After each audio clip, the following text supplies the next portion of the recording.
In Neil Brown's 5 years at West Virginia, the Mountaineers have been 3-1 three times now.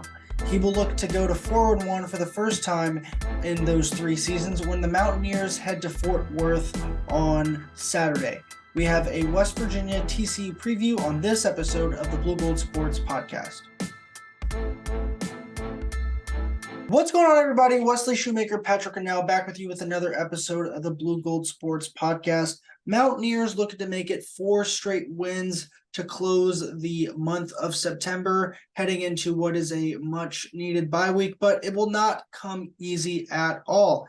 They are headed to Fort Worth to take on the reigning national runner-up TCU Horned Frogs, and while that team is a heck of a lot different than the team that we saw lose to Georgia in the national championship game, there is still a lot of foundational pieces there, and this is still a good ball club that has won 3 games in a row.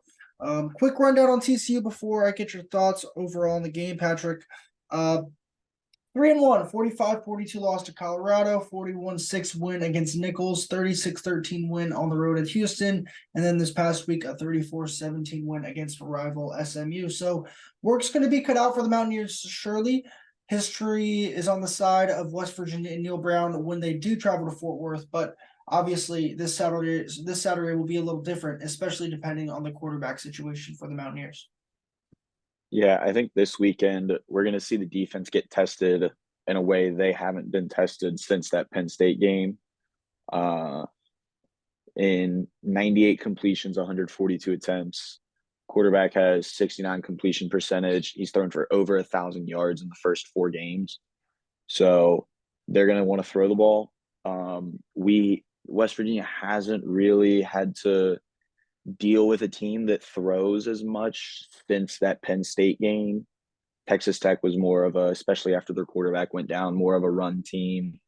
Pitt was more of a run team. Duquesne was Duquesne. So definitely going to see the work cut out for the defense. I think we're going to get a much better understanding of the defense as a whole after this game rather than seeing that run defense that we've seen the last 2 weeks.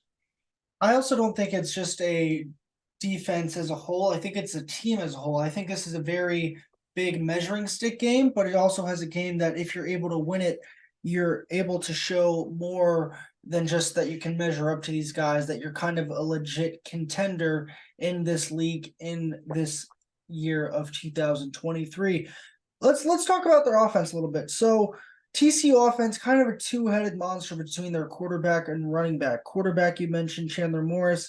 He's an Oklahoma transfer. He spent 2020 at Oklahoma and then played in 4 games each of the past 2 seasons. He was supposed to be their starter last year. He started against Colorado in week 1, and he then got hurt, and then it was the Max Duggan show from there on, and obviously we know where that fairy tale took the Horned Frogs. But as you said, this year, 4 games, 69% passing, 1,121 yards, 9 touchdowns, 3 interceptions. On the ground, he has 184 yards and 2 touchdowns as well. He is leads the Big 12 in total offense, averaging 326 total yards per game, and that is good enough for 9th in the country. But we're not even talking about their running back, Amani Bailey, who leads the Big 12 in rushing and 7th nationally, 121 rush yards per game. And last year, he led the Big 12 in yards per carry, although he didn't get that much play. I know he had 1 carry against the Mountaineers last year, which went for 30 yards and a score. So he's obviously explosive as well. This team does like to run the ball, whether it's with Morris or with Bailey. They're going to want to run it, but they're going to want to run it with tempo, and that's, again, we talked about it last week with having to get your defensive line set. How do they handle this? We saw in the 4th quarter against Texas Tech when they turned up that tempo to the maximum degree that they could, they got rolling and they had their best offensive output in that 4th quarter. Was there a little bit of desperation there? Yes. Was there also a little bit of fatigue on the West Virginia defense part? Yes. So obviously a couple outside factors there, but you're going to go into the state of Texas when it's going to be hot. It's been not chilly here, but it's been cool, not really warm in Morgantown this week. So things to look for: cramps, hydration, things of that nature, especially when you have these big guys going in and out, in and out, in and out. And that's just for them on the offense. They have 4 receivers who each have at least 100 yards this season. But it's really the two-man show between Morris and Bailey. Yeah, it's like you said, that two-man show between the two of them, 110 carries, and then the 142 attempts through the air for Chandler Morris. So definitely going to have their work cut out for them. And obviously in that passing game, they like to spread the ball. They like to shuffle their guys in and out. The four guys over 100 yards. You got one guy who's probably a catch or two away from hitting another 100 yards.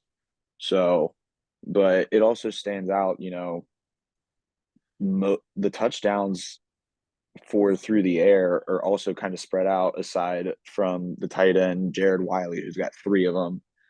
And then you look at the running game, the touchdowns, they come from, it's not even Amani Bailey that's getting them. They're giving them to Trey Sanders, 6', 222. So going to be interesting to see how they can shift the dynamic with all these guys that seem to get the ball spread throughout amongst them with this defense. Yeah, you mentioned Bailey. He only has 2 scores on the year through 4 games. So that's an area of when TCU gets into the red zone, what do they do differently? And it seems like they kind of go away from the run a little bit and tend to pass the ball more. Obviously, there's a lot of, again, factors on that, down and distance, things like that. But in fairness, they've decided to kind of be this team that uses their athletes in space, and that's what wins a lot of teams football games, and that's a smart formula to have. But let's kind of flip it. I think the way West Virginia wins this week is not with their defense, in my opinion. I think they're gonna have to score points if they're gonna want to win. It's not gonna be you score 20 or 17 and you kind of escape with a win. I think you have to score 30 plus, 27 plus in that area if you want to give yourselves a serious shot to win. I just think that's going to be the nature of this game. However, this TCU defense is vulnerable in a couple places, and I'm going to get into that. So Colorado, their only loss this year, they passed for 510 yards, only rushed for 55 yards. While TCU, they do have the second best rushing defense in the conference, no one that they've played really is going to challenge them on the ground like the Mountaineers will. I think that having hopefully an inspired CJ Donaldson after he was somewhat called out for not really playing as hard as he can on Monday by head coach Neil Brown. I think that will help. Also, CJ, he got hurt last year in this game, if you remember correctly. Mountaineers were battling with TCU, who was a top 10 team at the time, obviously. And CJ got hurt, broke his ankle, ended his season then and there around Halloween. So there's inspired football from him, hopefully. And then again, Jaheim White, he really has that burst. He got 1 carry last week. Hopefully he can possibly get a couple more. Justin Johnson played well. Jalen Anderson still running the ball as well. So all 4 backs were used last week against Texas Tech, and I'm interested to see how that carry share might change to this week. But keep going on the TCU defense. They want to get after the quarterback. 16 sacks, leads the Big 12, second in the country this year.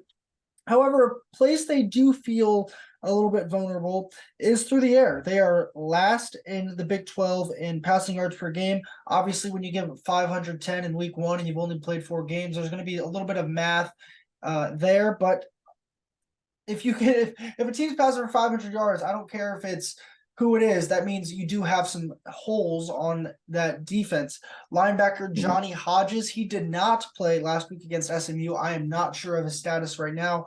So that's a name to keep an eye on for the TCU defense. Looking at third down, this is where I think this game is going to be won and lost if you're West Virginia, both on offense and on defense. The Mountaineers are top in the Big 12 in third down defense and 6th nationally. 14 for 56, 25% of the third downs opponents have converted on this West Virginia defense. TCU is 5th in the Big 12, converting 44% of their third downs.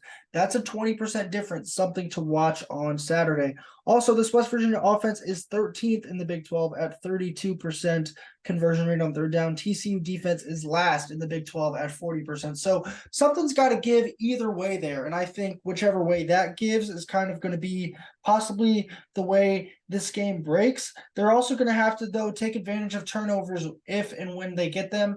Mountaineers, you had I believe it was 2 turnovers last year, but no points off those turnovers. So that's the two areas of third downs and can you score off of opportunities? That's what I'm going to be looking for this week. Yeah, and you talk about, West Virginia is going to have to score points to win the game, and it's going to be more than 20. We're looking at 27, 30 or more. This is a TCU team that since they played Colorado, they have not given up a passing touchdown. So that's something to look for once you get in those areas, the run or even those little routes they've been running with Cole Taylor once they get into the red zone within 15, 10 yards. Cole Taylor seems to find himself open right there in the corner of the end zone, no one near him. That's one thing to stick out to me. But then, like you said, that third down defense, if you can stop them on third downs and get it to the point where they have to start going for it on fourth down, like we saw Texas Tech start doing, then that's something that you're doing right.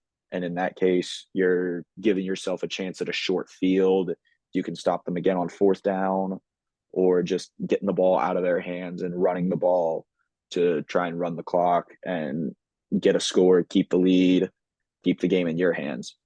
In these road games, and not just TCU speaking, kind of just speaking in general, you have to force the issue one way or another.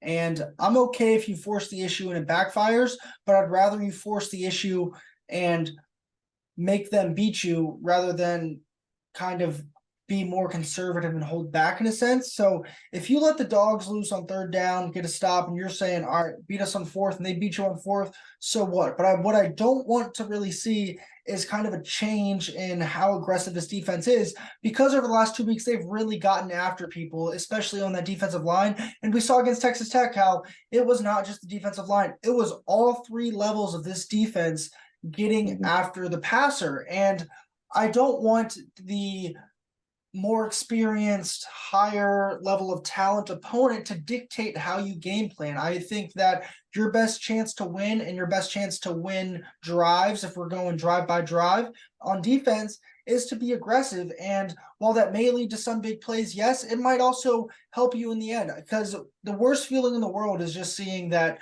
4 or 5 yards here, 6 yards here, a couple yards here, and it's just slow and methodical, and you can't do anything about it. I'd like to see these guys be aggressive, go after some things, take a couple chances, because you're not just going to line up and beat all these teams by just keeping them in front of you and playing this boring brand of defense. This defense has been at its best this year when they're attacking, when they're moving to the ball as fast as they can. Yeah, it's the first 3 games of the season. We talked about the defensive line always managing to find their way into that backfield to get after the quarterback.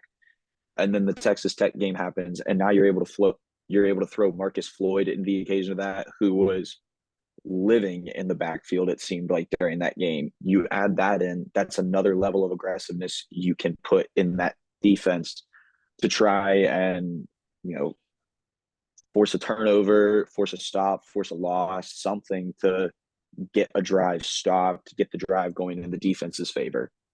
One player I have my eye on this week is going to be Jared Bartlett. Jared Bartlett's having his best year of his career right now at WVU, and he's playing really well all over the field.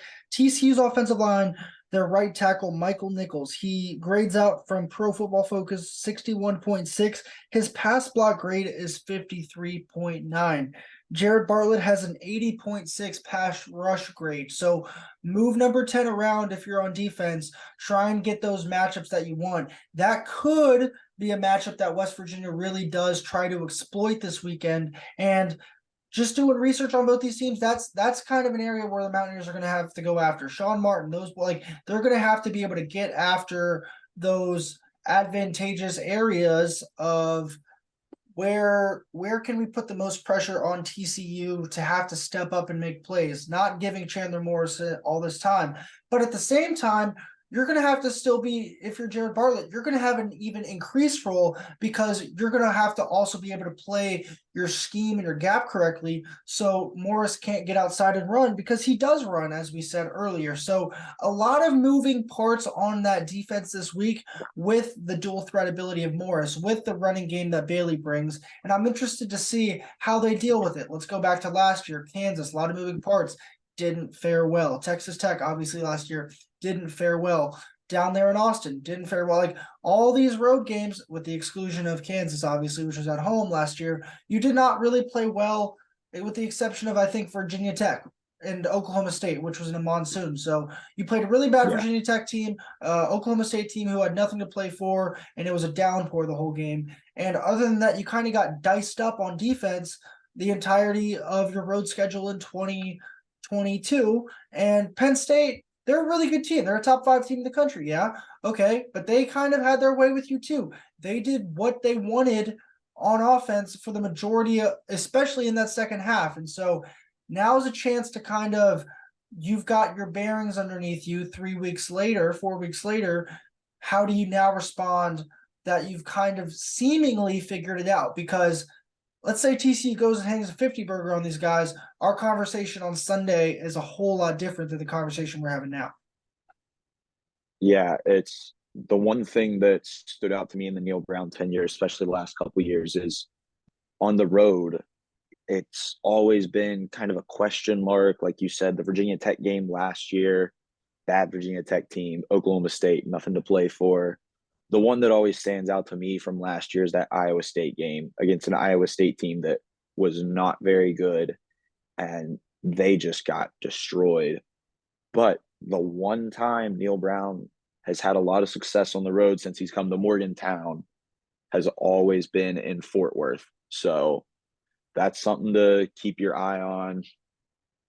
But we're going to have to see how it plays out for them.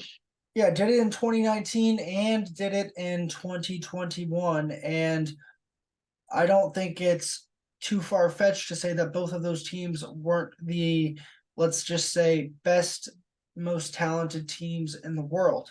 So Mountaineers have a tall task. I think, as I said, third down is going to be huge, but also just kind of forcing the issue. I really want to see if it's Nico. Let's get into that now. Like, if it's Nico, he's got to be better as a passer. He had his Mm-hmm. moments, good and bad, but I think Neil Brown, Chad Scott, they made it really clear it's on the wide receivers to help him. I know Devin Carter was going through some family stuff, which we were praying for him. Hope he kind of can get that figured out, because it sucks to hear that his grandmother passed. However, besides him, it's him and then everyone else. And that everyone else, that rotation's supposed to be shorter. Guys like, I don't know, Cortez Braham, Jarrell Williams, where do they fall in line with that? I think Traylon Ray, EJ Horton. EJ Horton, I'm really excited. Like, he's got some serious speed. It's only a matter of time before he can hopefully really get going. That's who I'm interested to see, because they've talked about his name a bunch. And we saw him for one play, it feels like, this whole year. And it was that deep shot on the last drive when you're trying to put the game away against Tech. Not a bad throw, just quite couldn't hook up between two guys who really hadn't played. So I'm interested to see his speed, because that can kind of change a game and change the way you scheme on offense. But at the end of the day, if it's Nico running the show, he's going to have to be an accurate passer if West Virginia wants to win this game, because I was looking at it today. I think out of their last 2 games, out of their offensive play calls, like 73% or something like that have been runs. I just don't envision a way where you run the ball 73% of the time on Saturday and you score enough points to beat this TCU team. I could be wrong, because they've done it the last 2 weeks and maybe it's just turning into who this team really is. However, I keep thinking to myself, at some point they're going to have to score to win. At some point they're going to have to score to win. And I do think that this week is that time. Yeah, I think this Saturday is going to be when they really do need to score their points. I thought it was going to be last Saturday, and for all we know, it could have ended up being last Saturday, but with the quarterback injury, we're not really sure where that game would have gone from there had Tyler Shaw continued playing.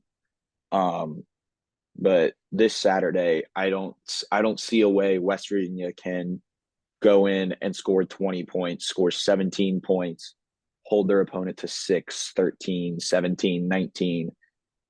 And I just don't see a world where that's a recipe for success in Fort Worth on Saturday. I really don't. I agree with you, but also let's flip the conversation to Garrett Green, right?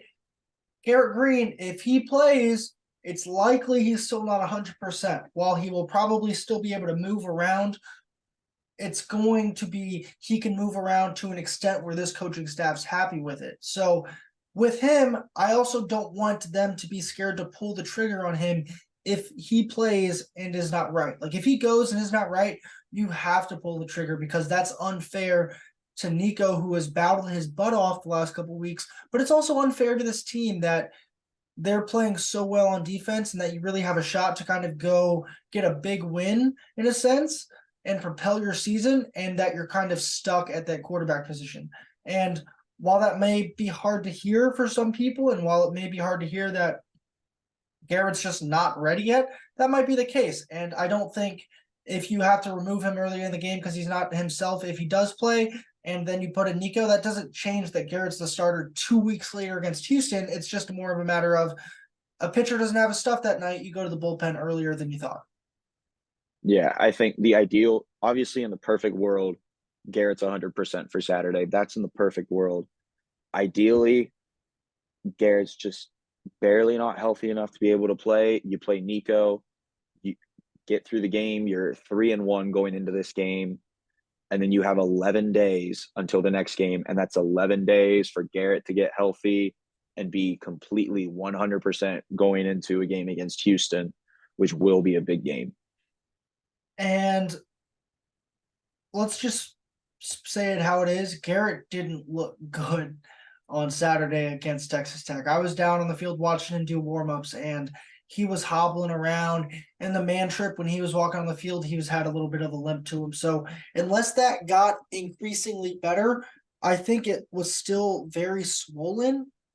It didn't sound like he made a ton of progress in the latter half of last week, and so the rehab is going to be a big deal. But also, at some point, you've got to get on the field and show that it's good enough to go. And I just don't know where they're at. I don't think really anyone except people inside that building know where they're at.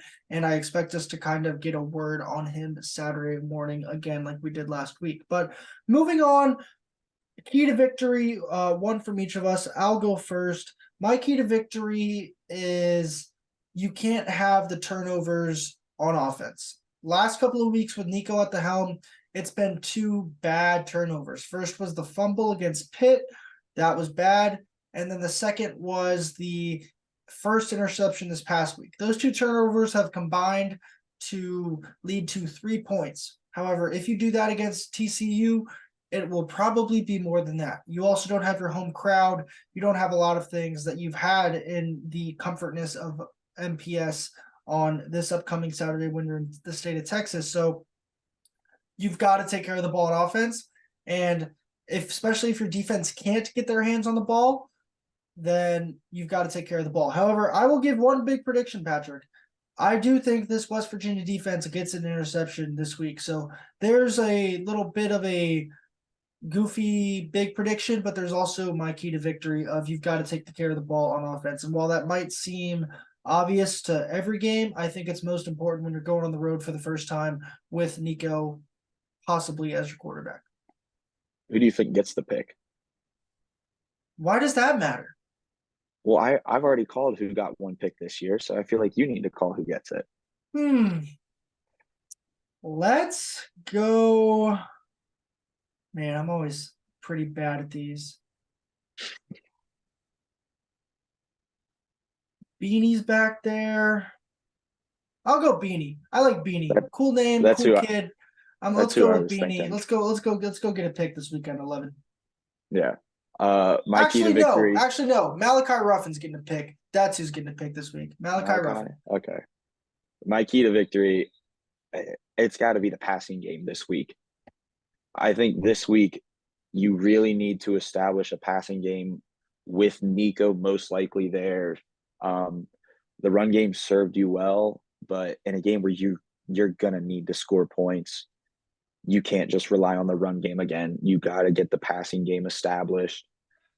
And it's not even just getting the deep ball established. Those little 10, 12-yard plays on the passing game can prove to be so much more than, 5-6 yard rush with CJ or Jaheim. It's something that could make such a difference in this game. And I think that's the key to victory is that passing game this week. And do you have a bold, crazy proclamation that you want to give out, or am I going to be the only one that's crazy? No, I think Preston Fox finds his way into the end zone this week. On offense or special teams? Offense. All right, there we go. I was gonna Yeah. see how crazy you're turning up tonight, but all right. So let's get to picks. Last week, I'm pretty sure I beat you in picks. However, you got this game right of West Virginia, Texas Tech, and I didn't. I picked the Red Raiders, and I was wrong. So 6 games on the docket this week. Let's start Pac-12 After Dark Friday edition, even though I think it's like a 7 o'clock kick, but whatever. Utah at Oregon State.